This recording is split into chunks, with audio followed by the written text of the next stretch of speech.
Hey everyone, it's Sam with Wrestling Overtime, and I am bringing you a new episode, I guess. And you're thinking, Sam, you're always bringing us a new episode.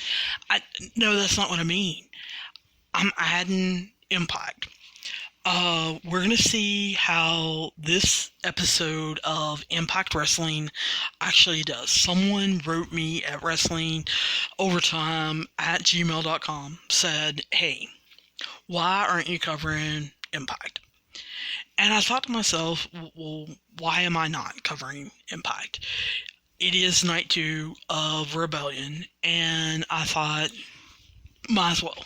I can at least give you, I guess, the highlights of it.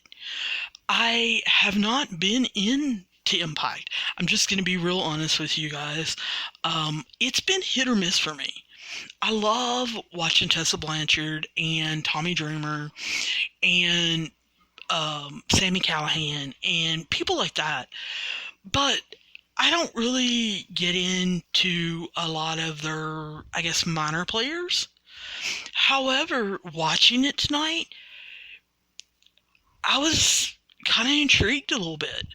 I understand Rebellion was one of their bigger shows, and like I said, this is night 2 of it, but I did recognize a lot of people from where I was watching Ring of Honor. So I didn't realize that they had moved, and I also was drawn in, we're going to talk about it, the Rosemary and Havoc match. I was really intrigued by that. I was drawn in by that. I have to tell you. If you have not seen that match, you need to YouTube it. You need to go find it on ImpactWrestling.com. I'm sure that they at least have highlights of it. I'm going to describe it to you, but I know I'm not going to do it justice. So it may have drawn me in. The person who wrote me on WrestlingOvertime at gmail.com told me that I needed to give it a good, healthy try. And so I think I am. But here we go. This is for April 28th, 2020. We were opening up, I guess, to Josh Matthews and Madison Rayne. Wasn't expecting Madison Rayne to be on commentary. That shocked me a little bit. I was like, oh, I didn't know that she did this for Impact. I'm not sure whether she's just doing it for Rebellion or because somebody's out, or I don't really know what's going on with that. But that drew me in, I guess, first. They started off with a 4-way X Division match of Suicide versus Trey versus Chris Bay versus Ragus. This was an okay match. I think that's what started it off well for me. I hadn't seen an X Division match in a while and am not real familiar with any of these 4 guys, but I felt like they put on a pretty good match.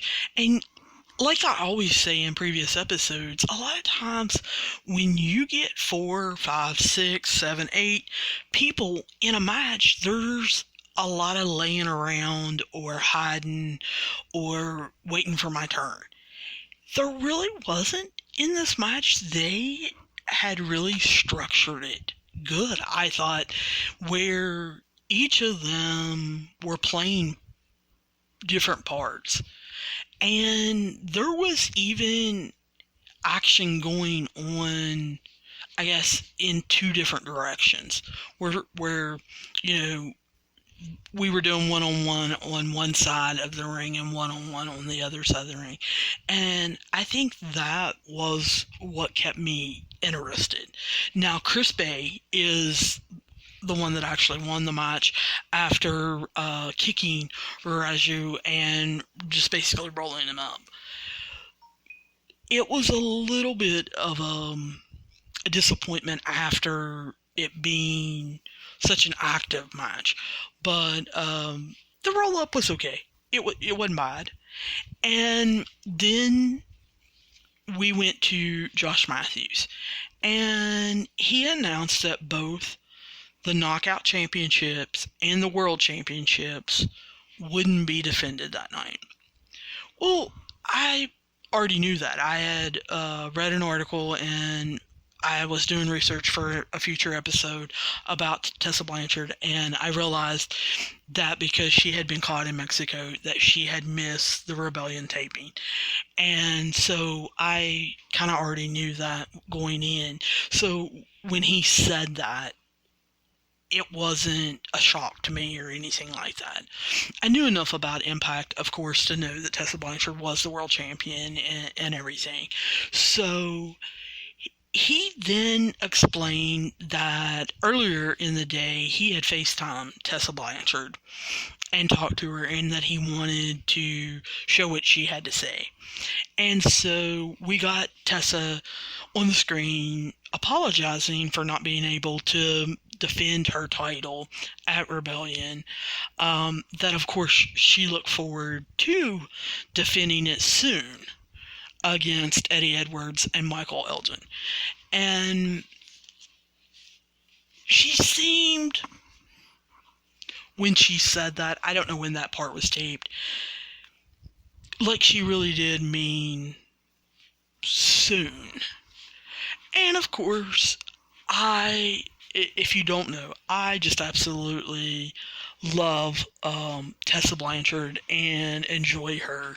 So loved her being her cocky, normal self. And she ended the interview with, to be the man, you gotta beat the man, even when that man is a woman. And I thought, oh, what an interesting twist to Ric Flair's saying.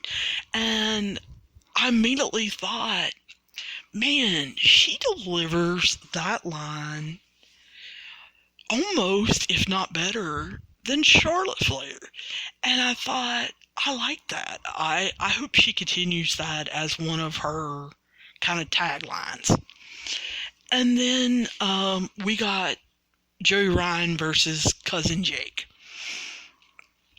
Now, I didn't look any of it up before I actually sat down and watched it. I'm assuming that these two have some kind of issue. I recognize Joey Ryan from the indie scene and from different promotions that he had been part of.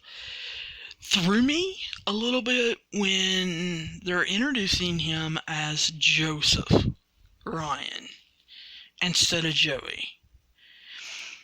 And Cousin Jake is Jake Ryan, but I don't really understand the story, and I didn't feel like they went into it a lot. So, like I said, I'm going to be giving Impact Wrestling a try, so I'm going to be finding out whatever the storyline is, if they're continuing. I'm not even sure whether they're going to continue it or not. But Joseph Ryan, or Joey Ryan, super kicked Cousin Jake, and then basically pinned him for the win. Then they showed like a bar. At the bar, Rosemary, who I had seen on Ring of Honor, is pretty upset that Tara Valkyrie, or Tara Valkyrie, isn't there tonight to basically support her. And Tara says that she's got a lot going on right now. That she's got a lot of personal problems, that she's got some hair and fashion problems going on. Looked like she was in sweatpants or jogging pants, yoga pants, or something like that. And that she thinks that Rosemary's match with Havoc is a dream come true. Now, immediately, in my head, I'm thinking Havoc that I've seen in WoW, Women of Wrestling. And I'm like, if she's taking on Havoc from WoW is crazy. And I wasn't sure, but I was thinking that's anything but a dream come true. Rosemary says, I've been there, I've done that. And Tara says, well, if you win tonight, then we'll go to Vegas and celebrate.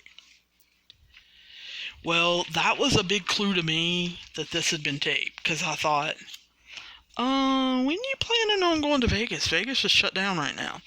But I know they're getting ready to open it up, so maybe they're going there after Vegas is open and everything.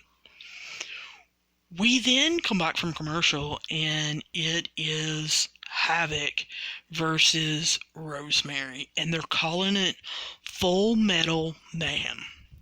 So I'm telling you guys, you want to YouTube this. You want to look it up on ImpactWrestling.com. I don't know if there's any other sites where you can see it. If there is, you guys need to watch it. If there's any other websites that you guys don't know about, or you do know about that I don't know about, any secret sites or anything like that, y'all need to write me at wrestlingovertime@gmail.com, or hit me up on Twitter or on Facebook at Wrestling Overtime and tell me, because I'll tell you what, I'm glad I DVR'd this because I'm going to watch this match again. I enjoyed this match. I'm going to hit the highlights of it and probably not going to do it justice. It starts out wild. Rosemary gets a staple gun and starts stapling Havoc's hand. And basically just continues stapling it. Then she goes to staple her in the stomach, and somehow while they're tussling, I guess, Havoc ends up getting the staple gun and shoves Rosemary down, gets her down and on her back, and starts stapling her back. Rosemary, after a little bit of time in the match, Rosemary actually rolls out, ends up getting 2 street signs and brings them in the ring and is using them on Havoc. Before this match is over, they have chairs, they have chains, they have trash cans. I mean, when they said Full Metal Mayhem, I was thinking, yeah, okay, no. It was anything basically metal they could find to bring in or hide and bring in, they did. And I love men's matches like this. To see women doing this type of match, it intrigued me. It shocked me. It made me think, oh, I don't want to see this every week, but I do want to see this. This was enjoyable. Rosemary finally goes and gets a lead pipe and wins after hitting Havoc with a lead pipe. And, I don't have a dog in this fight. I haven't been watching Impact Wrestling, but I'm thinking, oh my gosh, I didn't care who won. I just didn't want it to be over. But I just told you, like 5 minutes ago, love Tessa Blanchard. I can't see Tessa Blanchard doing a Full Metal Mayhem with Havoc or Rosemary. I just can't. I think I want to, though. I can't imagine them taking a staple gun to Tessa. I think it would be cool. But anyway, we see Gia backstage, and she is interviewing the X Division champ Willie Mack and his pal Rich Swann, both of who I am familiar with. And Mike starts talking about how excited he is to be part of Rebellion, and how when he was younger, he used to put all his savings together in order to give it to his parents so that he could watch TNA pay-per-views, and how he always really enjoyed them. And I thought,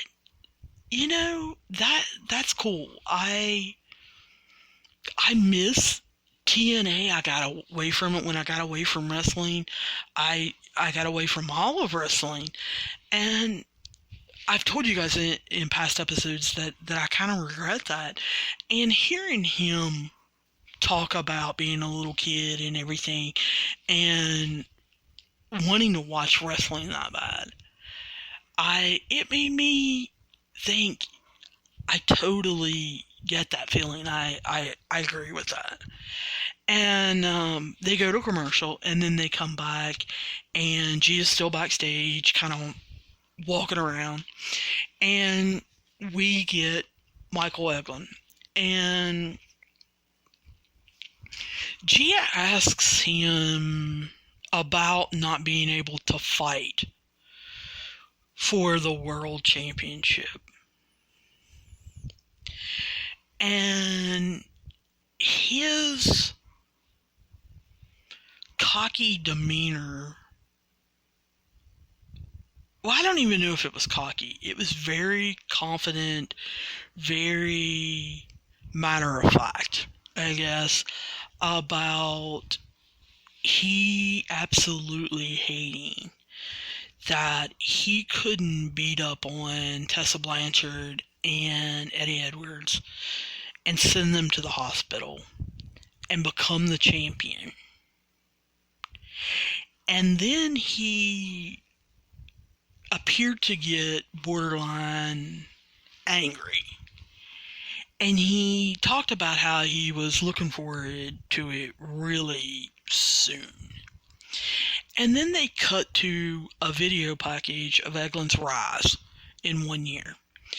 And that gave me the backstory, the story that I needed of him debuting last year at Rebellion, and how 1 year ago he came in to Impact and talked about how he was going to become the world champion.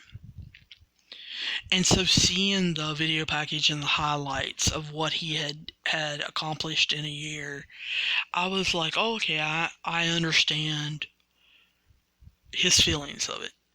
Well, then after the video package, we see Eglin go into the ring, and he starts talking about what I just said as far as how he debuted it at Rebellion, and then he called for a referee.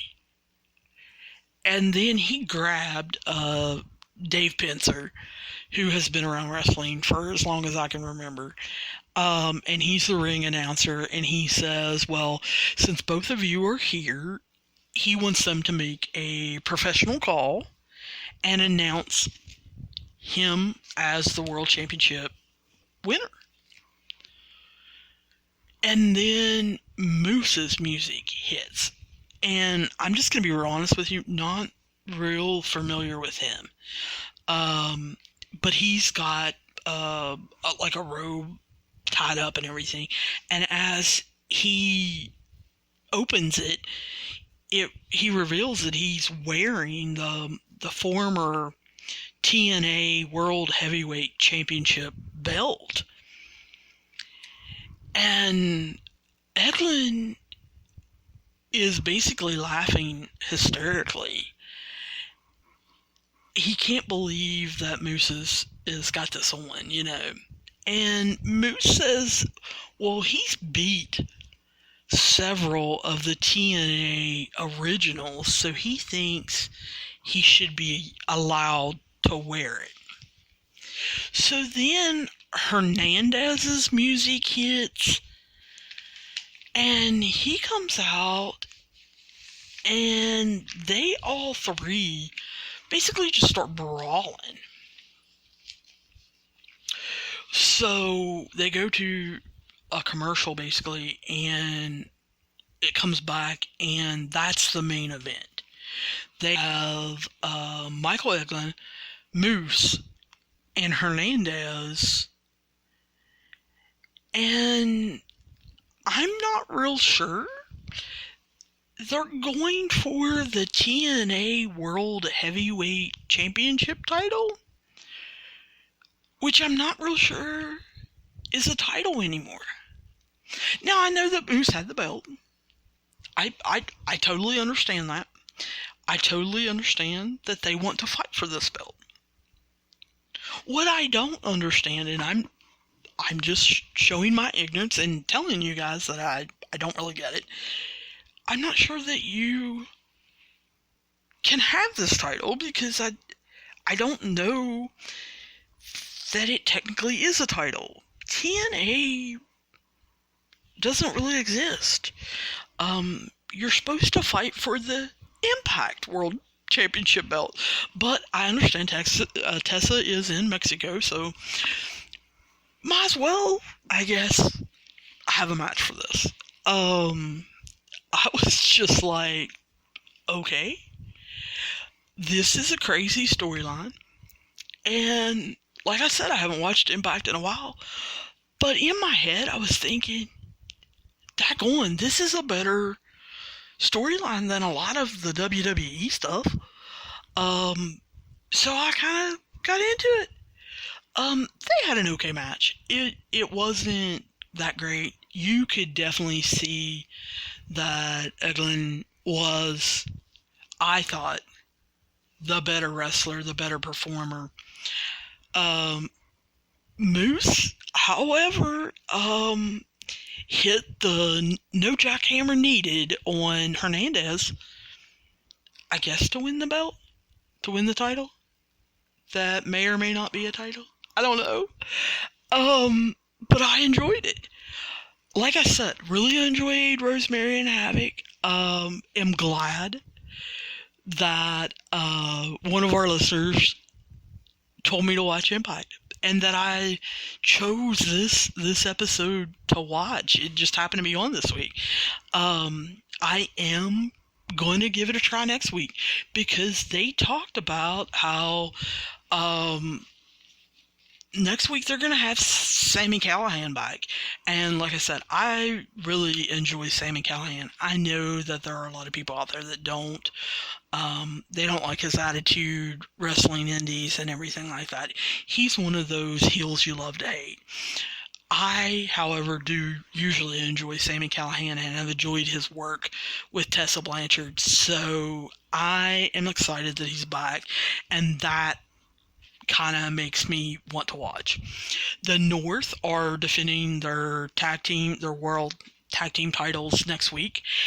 They're going to have a rematch of Cousin Jake versus Joseph Ryan. And so maybe I'll find out a little bit more kind of that backstory. And then I saw where they're going to have a locker room talk. And I'm assuming that that's kind of a regular segment. Probably like, Miz's show, or, how Christian used to do the Peep Show or something like that. And it's going to be with Havoc. And so I am excited about that, especially since she lost this week, hearing them talk about it. So, yeah, I'm kind of looking forward to it. So next week you will be hearing an episode about Impact and what my thoughts are going to be, and if I like it or not, and if I'm going to continue it or not. So, if you want me to continue watching Impact Wrestling and give you my thoughts, write me at wrestlingovertime@gmail.com, or like I said before, hit me up on Twitter or Facebook on Wrestling Overtime. Let me know what you guys think. Let me know if you hate Impact or if you like it or you think it's getting good. I read some Twitter comments, and of course, people are actually getting into Impact and a lot of their different storylines and how they're treating things. So I am willing to give it a chance. If you guys think that it's a waste of time, let me know. I'm interested in hearing from you guys. Thank you guys for taking the time to listen, and I look forward to talking to you guys soon.